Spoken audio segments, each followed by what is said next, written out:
it's Diana with our next book. And, okay, I'm a little excited. First off, I'm going to say that this book is a library book. I do not have space enough for the books I do own, so I can't own every book, which makes me super grateful that there is a library where I can go and borrow a book. So I borrowed this book, and well, if you watch the introduction, I'm not doing a reveal. You know what it is. It's A Wizard of Earthsea by Ursula K. Guin, and it is the first, but it was originally published in 1968, which is the same year I was born, so it's not a new book. Okay, and it was originally a trilogy. When I was a kid, I don't know when exactly, somewhere between fourth grade, let's say fourth grade to eighth grade, I read the trilogy. Since then, there have been more books added. I think there are 2 more books and then a story collection, but I haven't read those. It's been a long time since I've read these books, except that I just read this one for this.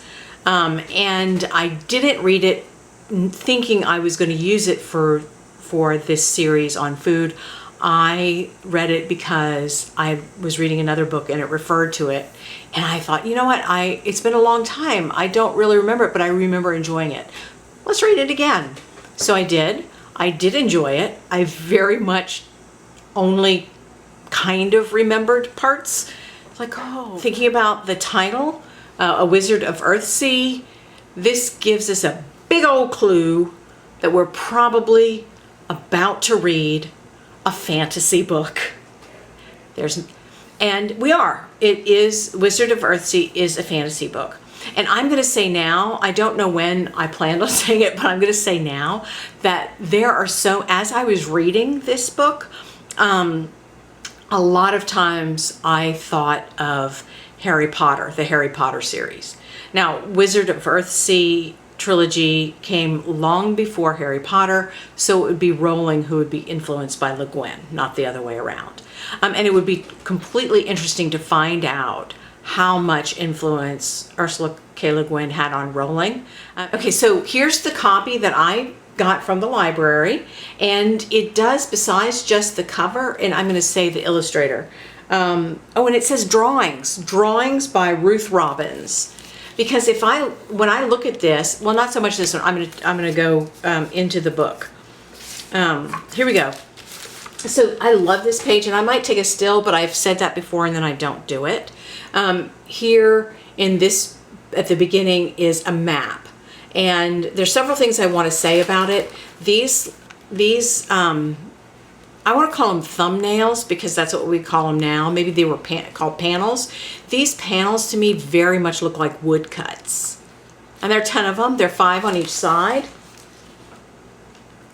5 on each side. So I'm going to come back to those, and I want to talk about the map. The map is pretty detailed. Each of these little islands, let me see if I'm right before I say it. Okay, if not each, most, I'm going to go with most. I feel comfortable with that. Most of these islands have names, and this is not a real place. This is not a place. I can't go to this map on Earth. If like now, I can't book a trip there. It doesn't exist. But the way the illustrations are, like it has this compass, and down here it has a scale of what the miles are. And that all the little islands have names, and not just that, but then there are things like the East Reach, so that sections have names. It becomes very realistic.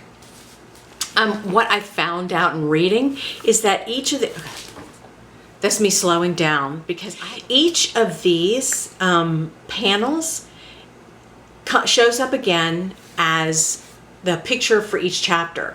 So there is no table of contents, but once I realized that these illustrations matched a chapter, I could count how many chapters there are in this book.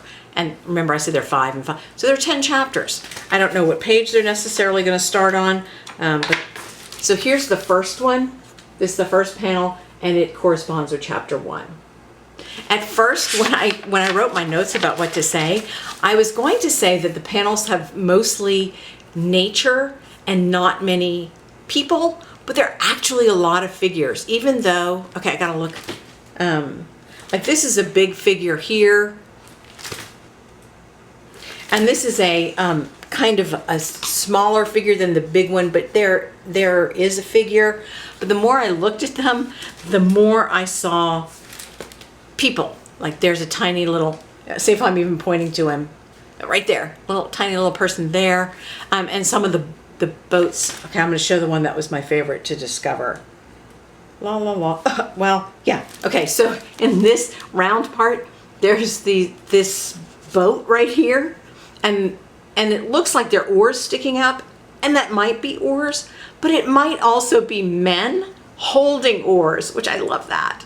You guys, little like stick people. Okay.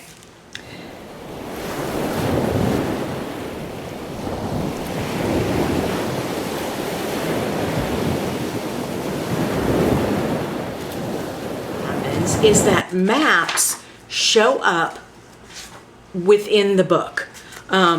And this is a chapter book. I just talked about a table of contents. Of course it is. So here's the first one. It's not a brand new map. It would be what's called a detail of that first map. So we zoom in and we look at this section, and this is probably where the story is taking place as we read it. And that would be what happens as we go along. So this says the Kargad lands. Kargad lands. I also don't know if I'm pronouncing these right. And here that is up here. So we zoom in and there we are. So that's me looking at book. And I think that's the third book that I talk about the title, or at least mention it. And I'm trying to think if we talked about the book by looking at it when we did Bad Beginning. One way to introduce yourself to a book is to look at it. And you can, like we just did, look at the cover, see who wrote it, see if there are illustrations, is there a table of contents, what do I get from looking at the illustrations. If I'm reading a nonfiction book, one of the first things I do, if it's a nonfiction but narrative, one of the first things I do is look for pictures. And it helps. It helps with visualization and curiosity. And you could do that with a fiction book. Okay. So when I see that there's not just a map at the beginning for the reader to familiarize themselves with this made-up world, which also is like, here's a portal, here's a door to getting enveloped in this story, to making it seem real. Because really, at least I don't have fun with this, when I read a fiction book, I don't want to question whether it's real. I know it's not real. I want to be swept away. I want to forget that it's not real. I like that kind of detail. So this is one way that an author can do this, and the way Ursula K does it, create a map. And then you can look at this world and feel like, here I am in the world. Oh, we are doing a lot of analysis before talking about the story. That's all right. I'm not analyzing the food. Okay, so if I'm looking at a map, and not like this is where I was going, I'm back. Not just a map that says, here's the world, this could be a real world, look how much detail there is. But then details of the map keep showing up in the chapters. That says something to me. At some point, when maybe I come to the third map, maybe I come to the second map, whenever, I might sit back and think to myself, that there are a lot of maps in this book. What do I think of when I think of maps? What am I learning? What is the author telling? This is absolutely analysis, but that's okay, we're going with it. It's going to come back in the analysis section, and we're going to just be okay with this. What do I think of when I think of maps? And okay, I just realized when I grew up, you could have many maps, and they would be in like the glove compartment of a car, or if you were going on a trip somewhere and it was new to you, or even if you've been there a few times but it wasn't something you did all the time, you'd get a map and you'd figure out which way you were going and which highway you were taking and which direction. We don't do that now. I'm taking a road trip.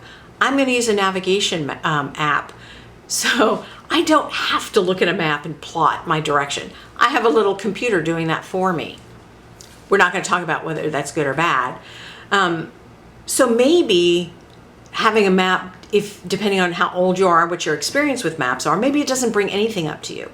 For me, it brings up just what I said. It brings up the idea of travel. I'm going somewhere. Somebody's going somewhere. They're going somewhere possibly that's not familiar.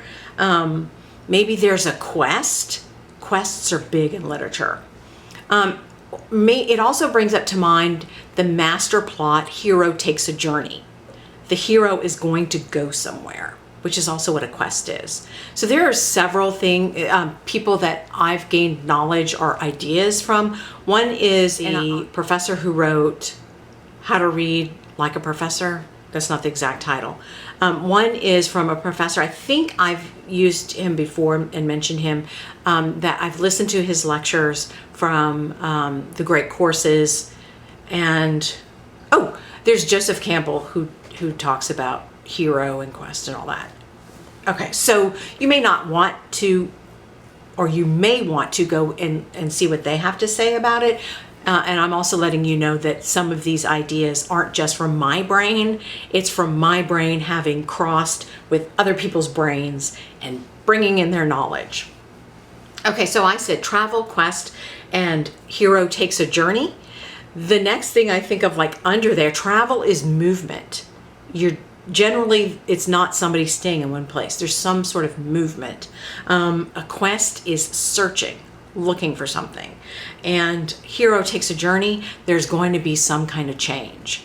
So I have 6 big ideas: travel, quest, hero takes a journey, movement, searching, and change. Wow. And all I've done is looked at a map. Okay, I'm going to call that the end of the first part of the story, where again, kind of like a bad beginning, we didn't even get to the story. But that's okay. And unlike Bad Beginning, I have no personal meeting with Ursula K. Guin like I did with Daniel Handler. Now I'm sad. Okay, I'll see y'all for a part 2 story where we actually talk about the story. Love you.